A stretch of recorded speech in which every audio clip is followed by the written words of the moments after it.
There's adopted, grafted, natural, spiritual, however you may come. As we come to a close on the end of our Sabbath, I just wanted to touch base because we were not able to go live today. And I was a little disappointed about that because I was looking forward to going live to just bring forth the lesson and reach out to so many that may not have an opportunity to be in a service today. So, nonetheless, we thank the Almighty because um, we had a good lesson, we had a good turnout. But tomorrow is Pentecost, and I just wanted to just come on and give a word of encouragement uh, right now as we end our Sabbath. And so I wanted to talk about timeline right now, timeline, because, you know, when we look at these annual feasts and how they go annually, you know, I noticed that operate on a linear path. We always say, um, what is the bottom line? What is, you know, we look at things from a linear and not from a rotating perspective. And from a rotating perspective, we were sharing today the annual feast, how this thing is in an annual rotation. It annually rotates. And every year at the same time, the same feast roll around at the same clock, which means the Almighty, who has set this thing in order, has a particular purpose for this clock that goes around annually. Annually, we know that the start of the year, we're going to go to Passover, unleavened bread, Pentecost, trumpets, Day of Atonement, and so forth. Feast of Tabernacles, and the last eighth day of the feast. So we know on those seven annual feasts, we're going to go into a rotating motion. And then it starts all back over again. We were sharing today how the weekly Sabbath does the same thing. It's on a weekly rotating level. It starts off with the first day, goes to the seventh day, it rotates. Starts off with the first day, goes to the seventh day, it rotates. And we're and this rotating cycle that we're in. We're going to a rotating cycle, but there is going to be a plug-in, a spiritual plug-in. We get something from every feast day annually. So if we look at things from a spiral perspective, annually we should grow. Annually we should grow. We should not be at the same place last year at the same point in time this year. And next year at this same point in time, we should not be in the same place. What I mean by we should not be in the same place, we should not be in the same place spiritually. We should have evolved. We should have evolved. Every year, the round should go higher and higher, the round, because it starts off in a spiral and it continues to go upward. So this time last year, when there was the Feast of Pentecost, we should be at a different place this year for the Feast of Pentecost. We ought to be at a different place mentally, spiritually, educationally.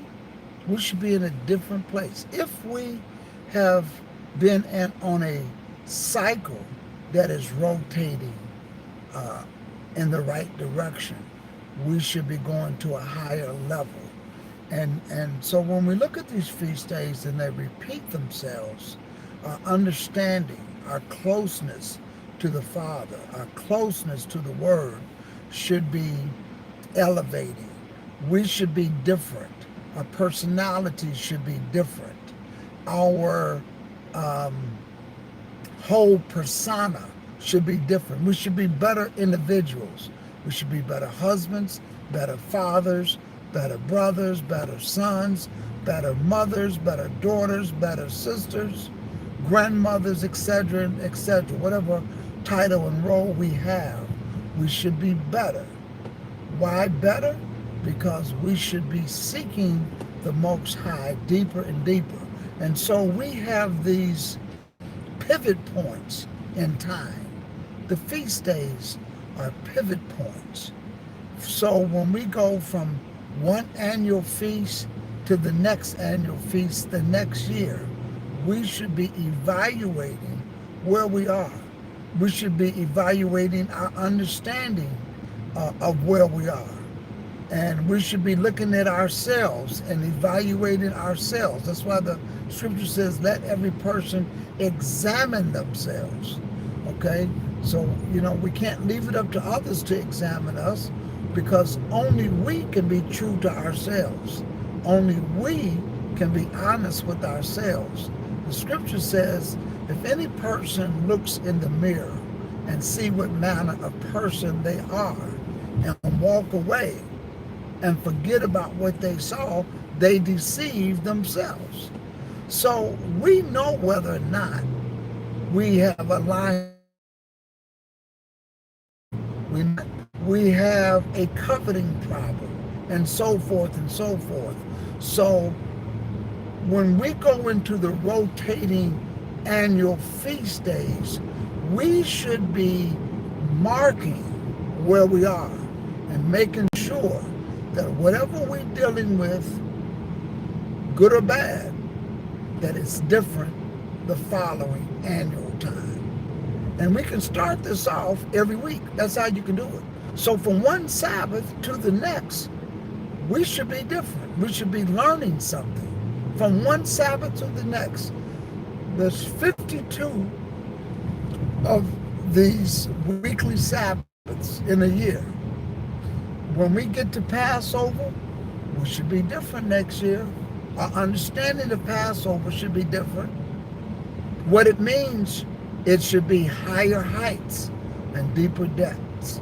We should not be doing the same thing that we did last year. We have to elevate. Maturity, spiritual maturity. We cannot stay stagnant where we are, because that is called spiritual retardation. Retardation is when there is a ceiling on how far you can grow. So here's a level 4, and you start off strong, but bam, you stuck at level 4. It's not the way we should be working with the Most High.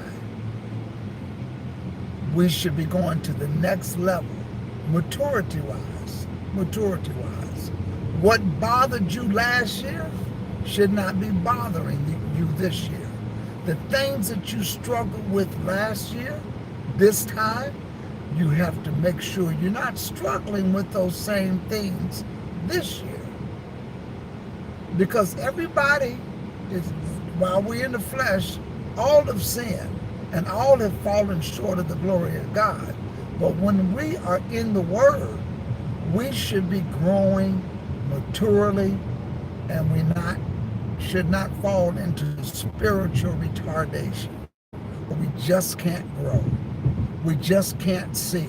Our eyes just won't open. Just refuse to learn. We just refuse to do anything. We can't be in that point anymore like we used to. We have to look to say that it's time to grow in the Most High. It is really time to grow. It is really time to go to the next level. So we encourage you, as I end the Sabbath, I want to say to all of you all, happy Sabbath. Kelly, Sister Biblica T, how are you? Sister Celia, Sister Hope, Canson, Sister Sheila, I hope that all of you all are doing well. Brother Rodney, Sister Sabrina, Sister Sabrina, I am so sad that I'm not in Chicago. In fact, about an hour or two ago, I got a call from Pastor Bowie, and it was just sad to tell him that I wanted to be there but could not be there because the congregation here, we have several new families. They said, Pastor, you left last year for Pentecost, and then we have new members. They said, we want to get the full understanding. So tomorrow, we're going to be letting our screen down, and I'm going to be there with them, going to be answering any questions after Pastor Bowie brings his lesson. So we're going to be right there. We're going to be right there. Sister Hope, Sister Celia, J. Rob, how you doing, my brother? Man, Brother J. Rob is in training. You all keep him in prayer. Faith and Hope, how are you? Jay Pons, how you doing? How you doing, my brother? Kia, how you doing? So all of you all, just wanted to drop this little note to you, and peace and love to all of you. Happy Pentecost, and we're going to be tuning in to Pastor Bowie tomorrow, listening to this wonderful, wonderful annual lesson that he teaches on Pentecost tomorrow. So peace to all of you all. We'll talk soon.